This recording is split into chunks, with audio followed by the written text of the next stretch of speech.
उत्तर प्रदेश सरकार ने आज सबसे बड़ा बजट पेश किया है। लगभग 6.90 लाख करोड़ का ये बजट है, लेकिन विपक्ष इसको कहीं ना कहीं से जनता के लिए एक झुंझुना बता रहा है। हमारे साथ मौजूद है कांग्रेस की वरिष्ठ नेता है आराधना मिश्रा मोना जी। कैसे देख रही है मैम? बताया तो जा रहा है कि बहुत सारी योजनाएं आएंगी। निराशाजनक बजट है और पूरी तरह से जनताओं की उम्मीदों से विपरीत बजट है। आकार बड़ा होना बजट की उपलब्धता नहीं है। दृढ़ इच्छा शक्ति होनी चाहिए सरकार की कि उस बजट को आप अंतिम व्यक्ति तक, जनता के अंतिम व्यक्ति तक और प्रदेश के विकास के लिए कैसे खर्च करते हैं। मैं याद दिलाना चाहती हूँ कि ऐसे ही ढोल पीटा था सरकार ने जब पिछला बजट लेके आई थी कि सबसे बड़ा बजट है।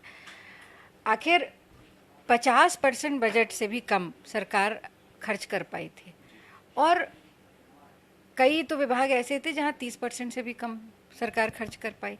तो आखिर सरकार का रोड मैप क्या है? कौन सी नई योजना इस बजट में लेके आए हैं? उन्हीं योजनाओं पर इन्होंने पैसा आवंटित किया। ठीक बात है, जो ऑनगोइंग प्रोजेक्ट उन पे देना चाहिए।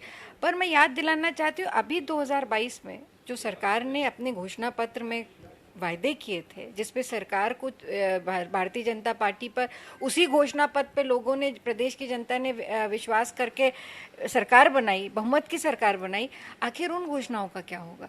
उन्होंने कहा था महिलाओं को होली दिवाली सिलेंडर देंगे, उसका कोई जिक्र नहीं है। बेटियों को स्कूटी देने की बात कही थी, उसका कोई जिक्र नहीं है।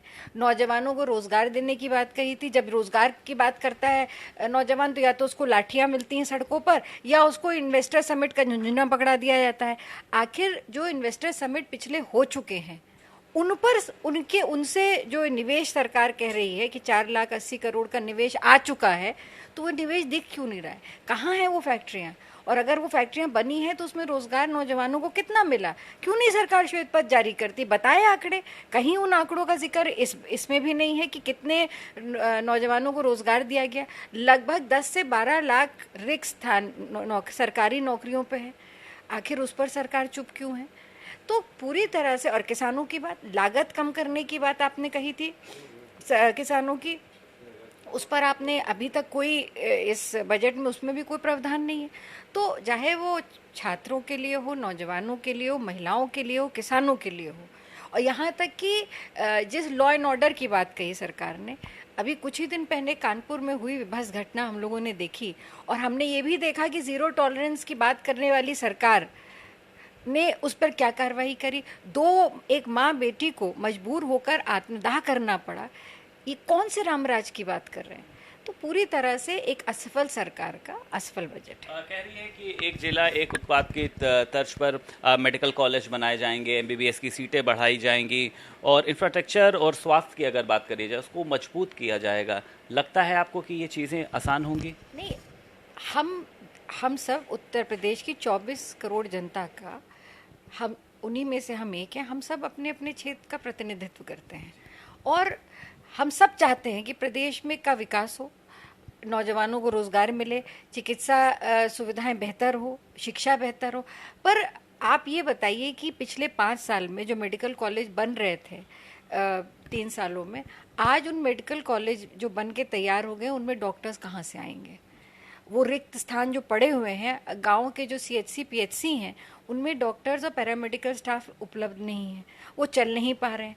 तो सरकार केवल मेडिकल कॉलेज बना करके अगर अपनी जिम्मेदारी से पल्ला झाड़ लेगी या अपनी पीठ थपथपा लेगी तो ये अनुचित है। उनको उसमें काम करने वाले डॉक्टर पैरामेडिकल स्टाफ का भी इंतजाम करना पड़ेगा। उसमें उसका कोई प्रावधान नहीं है इस बजट में कि कहाँ से वो डॉक्टर लाएगी उन मेडिकल कॉलेजेस में। तो ये एक बड़ा सवाल है। दूसरा, इन्वेस्टर समिट की आपने बात कही, तो इन्वेस्टर समिट में जो पिछला निवेश हुआ 4,80,00,000 करोड़ जो बजट में आज बताया है, उसके सापेक्ष कितनी नौकरियां मिली, कितना रोजगार मिला? तो ये सवाल है नौजवानों के, उसका जवाब सरकार को देना पड़ेगा। मतलब माना जाए कि इसमें युवाओं की चाहे बात करी जाए, महिलाओं की बात करी जाए, किसी के लिए कुछ भी नहीं है, एक दिशाहीन बजट है। दिशाहीन एक ऐसा बजट जो प्रदेश की जनता को छलने वाला बजट है।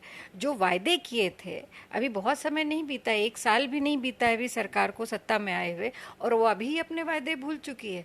तो उन भूले हुए वायदों को हमारी जिम्मेदारी है विपक्ष होने के नाते, और हम जनता, उत्तर प्रदेश की जनता के प्रति हम सबकी वचनबद्धता भी है, तो हम अपनी सरकार को याद दिलाएंगे उनके वायदे, उसको पूरा करे सरकार। बहुत शुक्रिया मैम।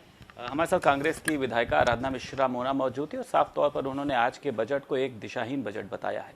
लखनऊ से वीडियो जर्नलिस्ट एस के वर्मा के साथ संदीप खेर, भारत समाचार।